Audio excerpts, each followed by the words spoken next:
esi na ọ ga-achọ ka anyị zọọ ụkwụ na bie eze ọba Chuks Igbanua ọkwa coordinator m ka ọ bụ Idemmili North Amadike for Senate eze ọba Amadike for Senate onye ọlụ m ọchụdo ka m tụọ oge afa special maka ama m ibe na-eme chief gwara m ka m rute anyị wee nenecha si nọ na 12th of November ka ọ ga-adaba na anyị ga-abịa abịa ọ sị ka anyị bịa ka ọ gwa ndị uke na anyanwa na ezinụlọ ya na ndị niile na-ekwe ihe ọ na-ekwu ma ndị uke na ebe a ga-atụnye aka na Satọde na-abịa n'ọmụmụ ebe sere gịnị ọkụkọ na ọ chọrọ ka Willie Obianọ gọvanọ na-achị Anambra steeti na-eme mma ka ọ nọkwuo arọ ịnọ wee lụọ ọrụ ọma ọ na-arụ na Anambra steeti arọ ịnọ ọzọ anyị bịa ọkpọba anyị ụlọ nye anyị ọjị wee pụta wee were igwe eji ekwu okwu wee kwuo ahịa n'iru ndị uke niile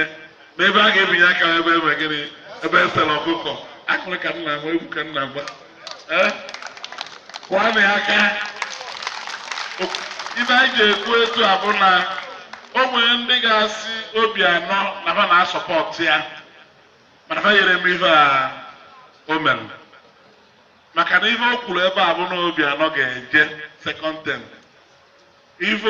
o gosiri m na onwe onye ọzọ na-alụ gọvanọ anya ịzọ gọvanọ na Satọde na-abịa na be ya n'ụzọ agarozi enugo ebe m na-ekwu maka onye pụtakwuo etu a emechie geeti ndị ọzọ gatazebe aka fere si n'aka jugo na agbagoro ebe ọ nọ onwe ndị na-ekwu na ma na-asọpọtụ abalị na-emepe ụzọ na ndị mmadụ na-abịa ka a na-ekwu ekwucha na asị na ya ma ebe uche dị uche mmadụ onwere onye ma ebe uche mmadụ dị ọrụ okwuru nọ na agbara ebe uche dị nke o kwuru n'ọnụ kịta wee kwuo n'ebe a ka ya nọ wee kwuo na ọhụrụ ọgụ bọsụ ya nwere na eji anụ ya na ọ bụla ego ka eji eme ya na ya eweta ego ya eji mee ya efu na ogologo ọrụ niile a gwanụ na ya aka nwa lido ka ya na ekele gị ka ezipụ iji anyị na-anọbụ ọplapụ o jewere ozi woman leader ịnụrụ n'ife kwuru nke izi bụ na nnukwu aṅụrị ka m nwee maka na eze uke igwe uke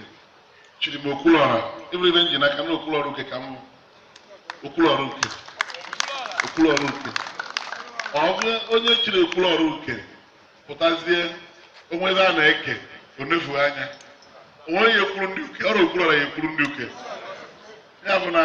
ọgụ a na-eje n'ọmụrụ na-ejie na-ene anya na ụkwa awụnye na-eju gbarara kparakpatakpata n'ụlọ ya ekporo nke ụnụ taa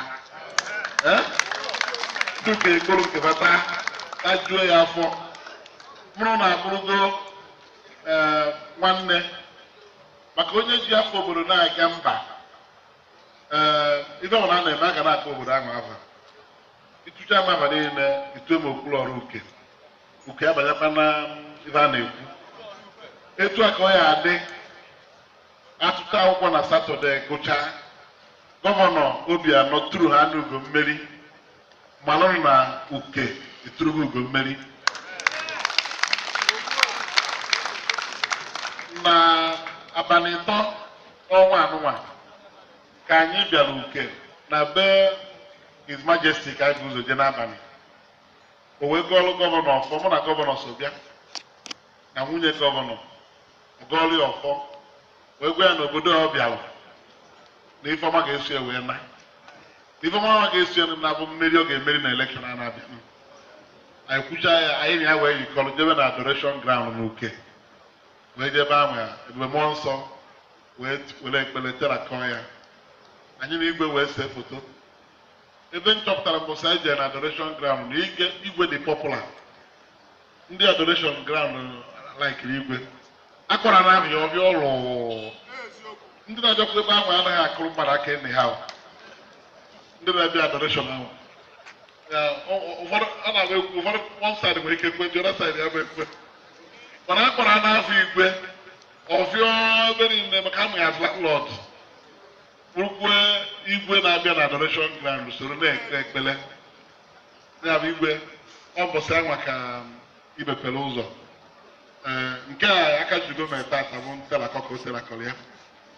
maka na obodo na-eko bụ na ha nwere ndị ike dị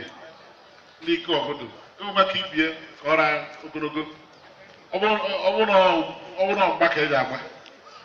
ịfụta ha n'otu anyị si kwụrụ ogologo onye dadoro ihe ekuni ya na ndị uke nwere nnukwu mmadụ bụrụkwe ndị anaghị atụ asị agwa gị na gị na ha kwe mana gị na fa